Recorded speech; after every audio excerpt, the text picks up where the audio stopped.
This is Steve at 1,000 Year Homes, and I have a water problem to solve here, a drought. So I was using my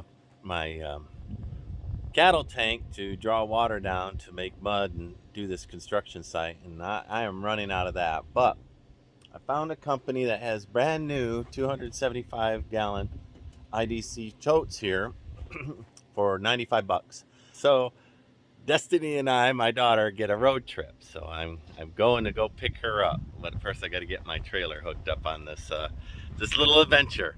So I think if I have one tote that I can haul and pump with, and two totes on site, that I can get by until we see rain again.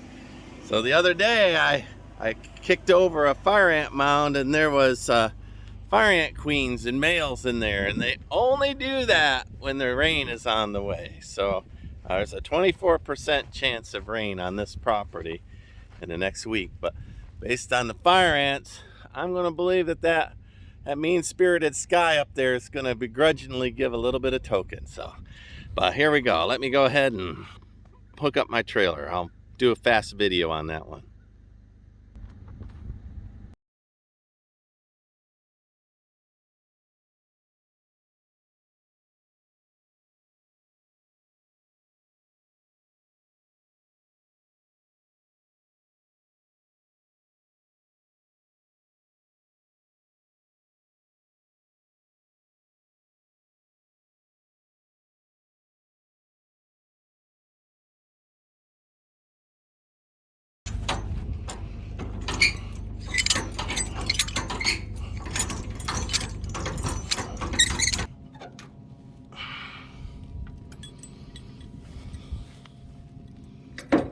I always use my Reese hitch there to do my chains and whatnot too.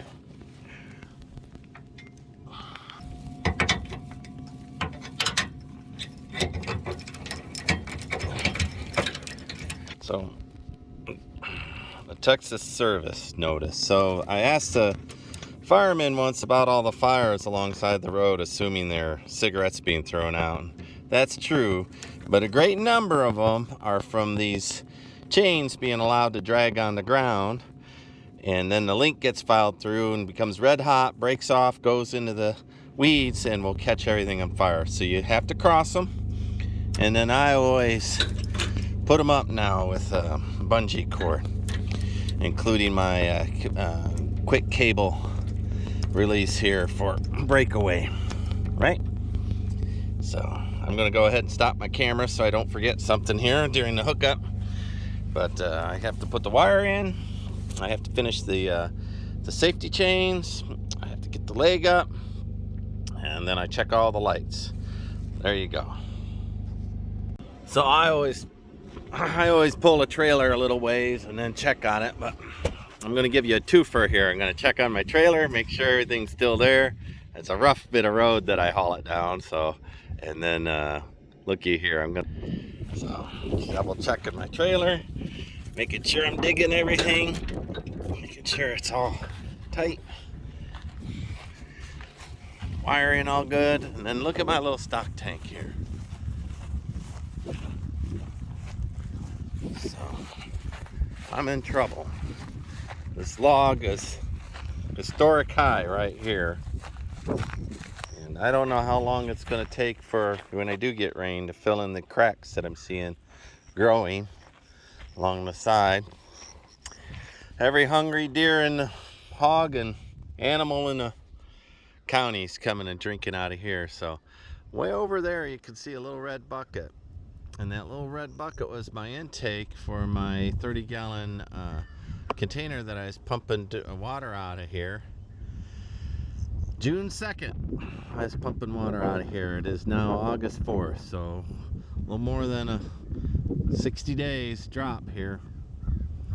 And looky there, it's just disappearing. All right.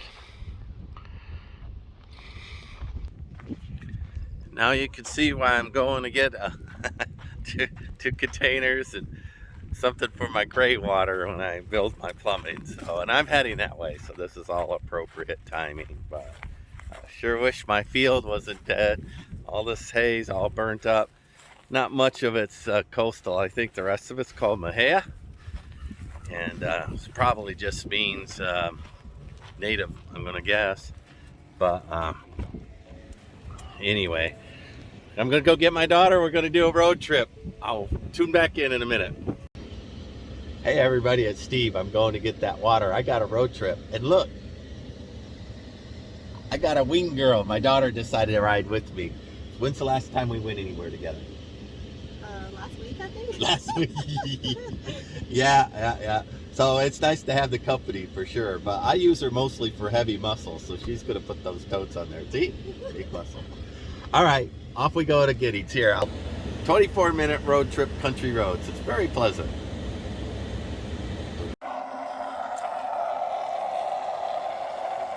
So I found a used 330 gallon. They didn't have any more new 275s. So this one I'll use for construction material, maybe for my gray water for my house, and of course then I'll use it in the garden once I know that it's clear, and I'll check the placard on it and find out what it is. I'm just going to put 100 gallons in it today to drive with it, see what that's like, see if I can wash it out clean. I'll end up hooking it to the roof and see how if I can flush it out that way. Every inch of rain I get 240 gallons. So, but my idea is to have one of these that I can use to transport water, and 2 of them for potable, 1 for the garden. Should probably be this one, and I'll wrap it in cedar and put it on a platform. The gray water will be pumped out into it, and then this would gravity feed to my garden. So I need about 4 of them out there to collect the water, so we'll see. Gray water storage system. So that one I'm going to use to make concrete and all my mud and whatnot, because it's not a clean one. It's a coil lube, which was used for cutting in wells. I'm not too worried about it once I use it for concrete and making bricks and whatnot. It'll be cleaned up well enough for it to be gray water tank. Nobody will ever drink out of it. And I'll store my gray water tank right here where the second phase gray water tank. Right here where this pyramid is, I'll build a little raised old style water tank, and I'll wrap it in cedar, and it'll just look amazing. But behind it will be that, and that'll be the entrance. And then whenever I want to water everything, I'll just crack that valve and let the gray water go ahead and water all my plants. And